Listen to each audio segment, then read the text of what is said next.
Hello, my name's Steve Wilkinson, and my paper is the Sustainable Commuting, looking at alternative approaches to commuting to work. We do have a major problem with pollution in our cities, which is killing more of our population. 9,500 Londoners every year, and then 30,000 people UK-wide.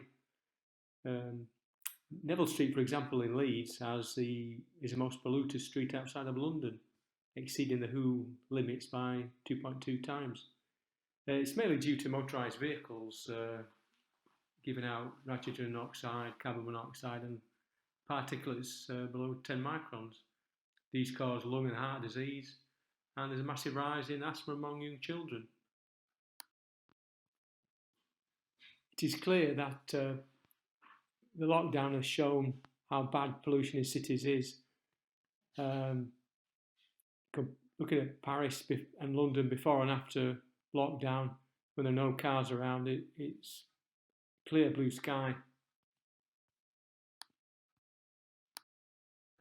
More shockingly, when you research, you find that the car is king. People use it for very small distances. For example, between 1 and 2 miles, car usage is 60% of those journeys. Under 5 miles, it's even worse, 85%. And this is a typical distance most people will commute. The majority of people will commute distances under 5 miles. My typical commute was from Leeds City Station up to Headingley campus. Just over 3.5 miles, 246 feet of climbing, bit of a clog going up, 23 minutes or longer to get there, 70 minutes to get back to the station. Unfortunately, too many bus stops, too many pelican crossings and junctions where cars stop and start, buses stop and start, and that's where the most pollution is. Their cars are cold as well, kicking out the most pollution.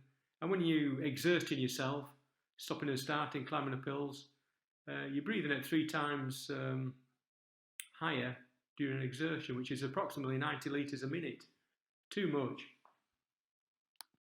Anyway, I decided to do a test between 2 different forms of commuting. One using a really good 2013 full carbon racing bike, very light, very fast. The other was my old commuting bike, which had previously been a mountain bike in 1986, and then I converted it to taking my kids around, and then I used it when I got moved up to Beckett Park from Cityside as a commuter bike, which I would put on the train and then cycle all the way up from Leeds City Station up to Headingley and back. Anyway, I decided to convert it to an electric bike to see what the difference would be. It's got a Tongsheng 250 watt motor, which is a mid-mounted one, and also a massive battery, a bit too big really, 48 volts, 17.5 ampere hours. I compared both bikes over a long route, over 28 miles. The reason for this, that lockdown prevented me from using the Headingley commuter route, but I was still able to record my heart rate against elevation using a FitBit with GPS and Strava, which showed all the segments that I met along the route.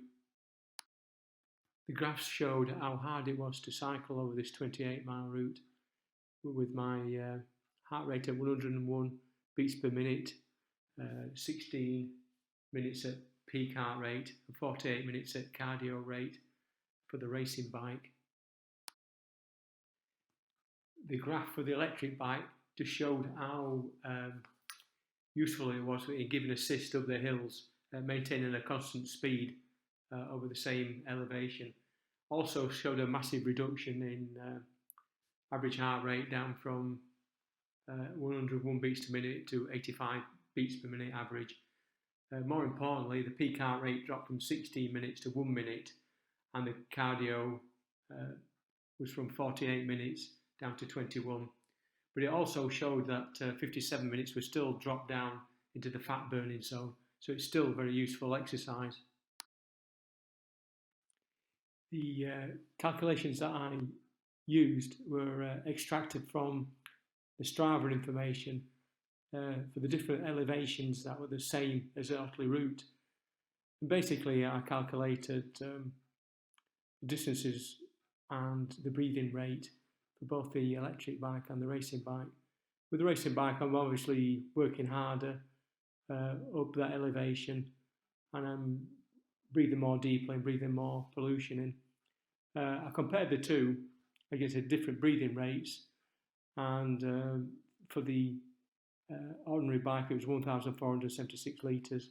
For the electric bike it was 615. So that's over 800 litres of pollution being saved. The cost of the environment when using a car is absolutely appalling. For each car, especially from cold, they're at the worst polluting. So for 3.5 miles, it worked at 49.3 grams of nitrous oxide, 293 grams of carbon monoxide for petrol cars, and 201 grams of particulates from diesel. You multiply this by the thousands of cars that commute both ways up down Otley Road. The pollution is vast. The pandemic has shown that the general public will shy away from public transport and probably use more cars, causing more pollution, which is absolutely ridiculous. We must have better cycle routes so people can cycle safely, similar to Holland and Denmark. They have 5 times as many cyclists as we have. Because they're trying to avoid street canyons where all the pollution is and avoid just having lines on the road. It's absolutely ridiculous. I would recommend electric bikes for cycling in heavy traffic because it helps the impact on your lungs. Very useful for people who are unfit, while at the same time you can still get into the fat burning zone, so you're still getting good exercise but without the risk. Anyway, thank you so much for listening.